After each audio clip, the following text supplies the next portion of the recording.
So now we're going to talk about Module 44, which is social influence. So largely social influence, we talk about conformity, and that can be comprised of mimicry and much, much more. So conformity, pardon me, if I could speak properly, refers to adjusting our behavior or thinking to fit in with a group standard.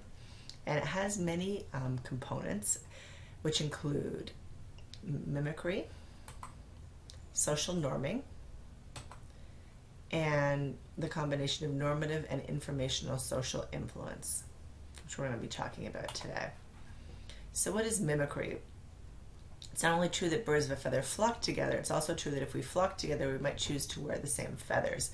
And you can see from this example and from the example here at the beginning with these individuals with the piercings, people tend to imitate each other.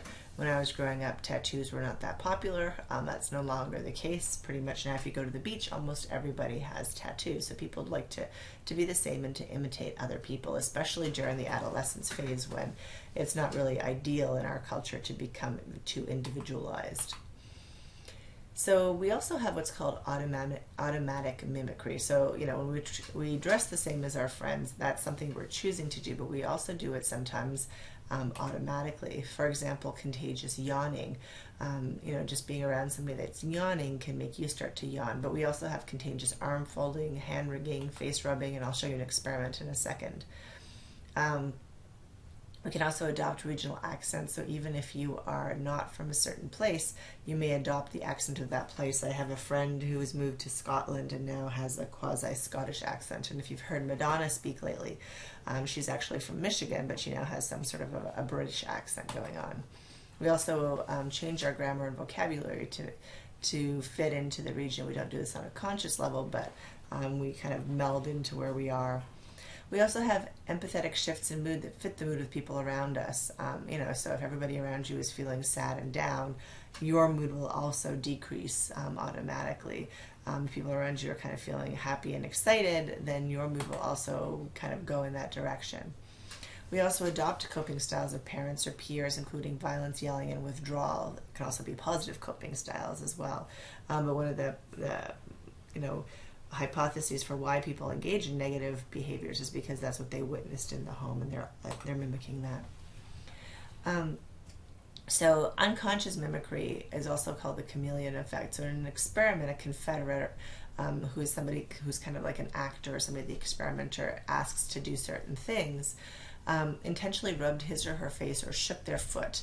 And therefore, this led to a greater likelihood that the study participant would do the same behavior. You can see that if the confederate rubbed their face, that the participant was also much more likely to rub their face. And also, if the confederate shook their foot, the participant was much more likely to shake their foot. And so even though this is not something they would normally do, by having somebody around you do it, you find yourself doing it as well. So this is something you can be cognizant of next time you're in a room with other people to see what people are doing. We also respond to social norms, and so when we're with other people, we perceive what's called the social norm, or the correct or normal way to think or behave in this group. And this varies obviously by culture and subculture, and our behavior may follow the norm rather than following our own judgment. So in this case, Ash was somebody who liked to study conformity, and these two guys on the outsides are saying that the square has 5 sides, which is obviously incorrect. And so the guy in the middle is like, what's going on here? Why are these guys saying this? And the guys on the outside are actors pretending. And so what do you think the guy in the middle is going to say? Is he going to go out on his own and say the square has 4 sides, or is he going to agree with the others and say the square has 5 sides?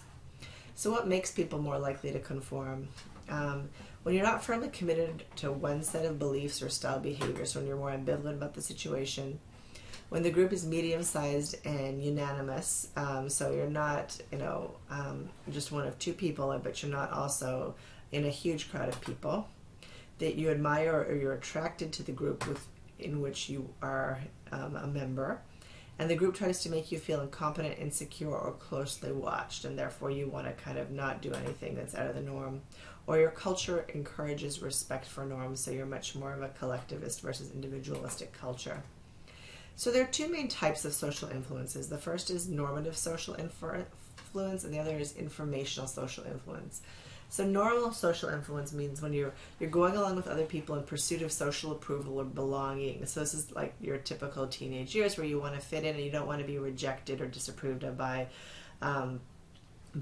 your peers. So this kind of goes along with the Ash conformity studies and choosing the clothing that we saw earlier.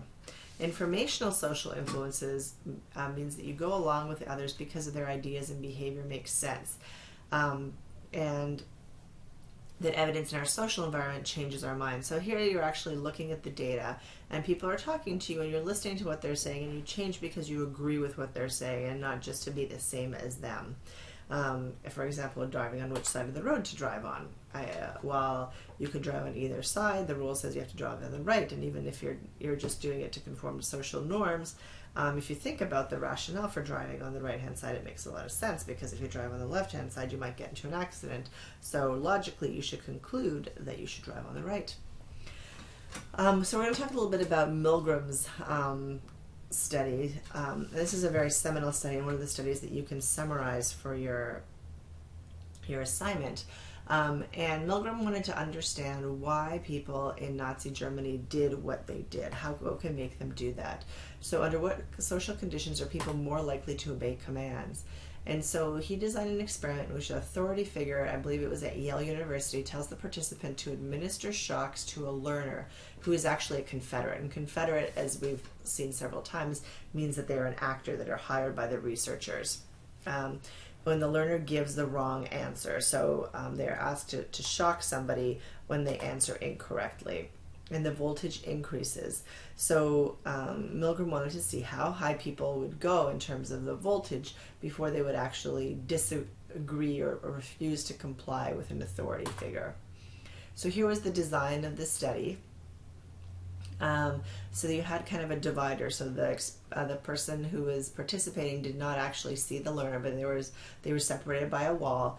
And they were in a room with the experimenter, who was supposed to be an authority figure. The experimenter said, please give the person a shock whenever the answer was incorrect.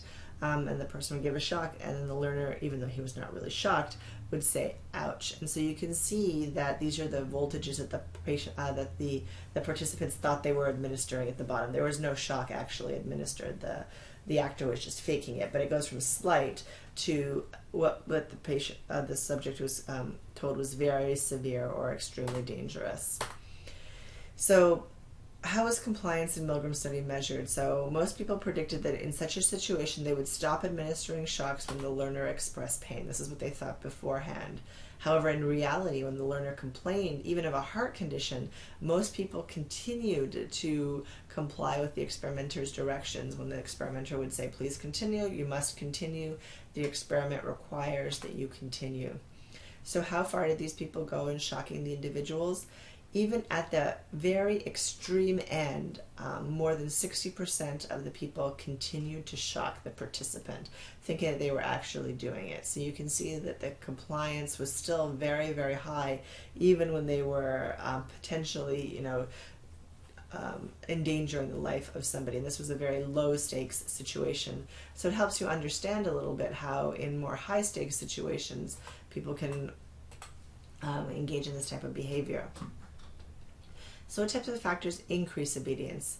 So when orders are given by somebody with legitimate authority, somebody who's associated with a prestigious institution, so in this case it was Yale University, and somebody who is standing close by, so if the individual was in a different room, the likelihood they would have complied would be significantly less.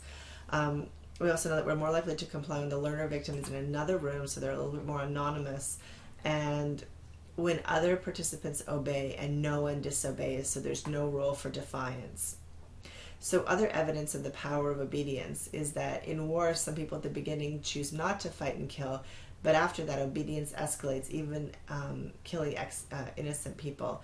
The good news is that obedience can also strengthen heroism, so soldiers and others risk or even sacrifice themselves more so when under orders. So what do we learn from these conformity and obedience studies? So when under pressure to conform, ordinary principled people will say or do things they never would have believed they would do. To look at a person committing harmful acts and assume that the person is cruel or evil would be to make the fundamental attribution error. So the real evil may be in the situation, and this is what these experiments are telling us. Other forces of social behavior are group behavior. So besides conformity or obedience, there are other ways that our behavior changes in the presence of other people through social facilitation, social loafing, de-individualization, group polarization, and what's called groupthink. Social facilitation. So I don't know if any of you have ever run long distances, but if you get near the end and there's a group of people, you'll see that people, even though they're dying, can actually find kind of a burst of energy and speed up. And so this social performance can actually be intensified when you're being observed by others.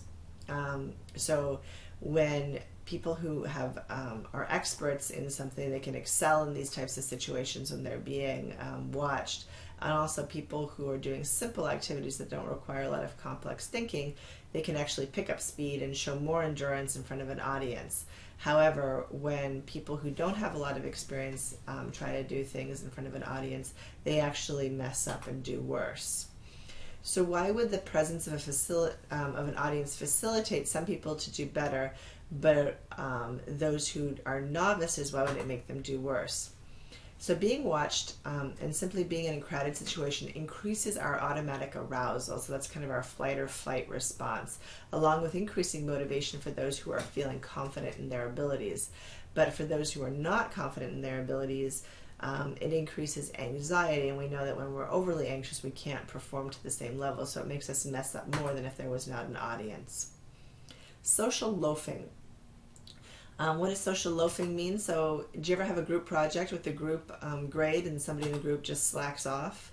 If so, you experience social loafing, which is the tendency for people in groups to show less effort when they're not held individually accountable. So you can see in this example at the bottom, who's really going to know if one person isn't pulling the hardest, because there's no way to kind of single them out. So this is called social loafing. So why does social loafing happen? So when your individual contribution isn't rewarded or punished, you might not really care what people think when you're kind of just part of a group and there's nothing really in it for you. They might not feel like their contributions are needed and the group will be fine without them. People may feel free to cheat when they get an equal share of the reward anyway, regardless of what they do. So people in collectivist cultures don't slack off as much as groups, even when they could. And why do you think that is? And that goes back to their social norms and their values. They have different values, and they believe that they have to contribute as part of the whole. What is group polarization? This is when you get people of similar views from a group together, and then discussing actually makes their views more extreme.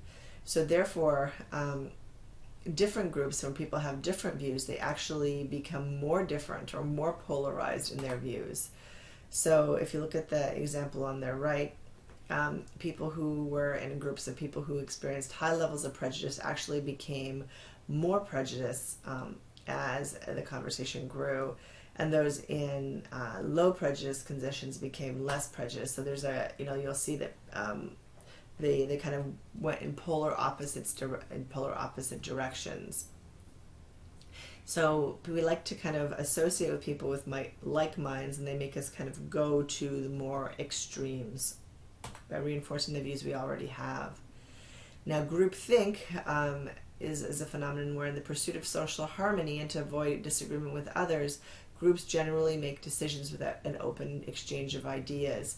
And they said this was responsible for the Cuban Missile Crisis. This was an example they gave over and over again, that because of the situation in the group, everybody kind of just went along and nobody wanted to speak out against it.